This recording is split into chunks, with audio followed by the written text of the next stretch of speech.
Kementerian Pertahanan Rusia merilis rekaman kerja tempur pasukan terjun payung Rusia yang mengelakkan benteng Ukraina di zona NVO. Rekamannya diunggah di akun Telegram @MODRasia pada Senin 27 Maret 2023. Unit pengintai pasukan terjun payung Ivanovo dan Konstroma menggunakan drone dan berhasil menemukan benteng nasionalis Ukraina di hutan dengan infanteri bercokol di dalamnya. Segera diputuskan untuk menghabisi musuh, unit anti-tank menyerang dari peluncur granat anti-tank yang dipasang di SPG 9. Setelah itu, kelompok lapis baja di BMD-2 KAU memasuki area target.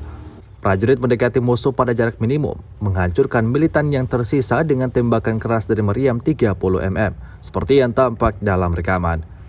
Hingga video ini beredar, beragam komentar dituliskan warga.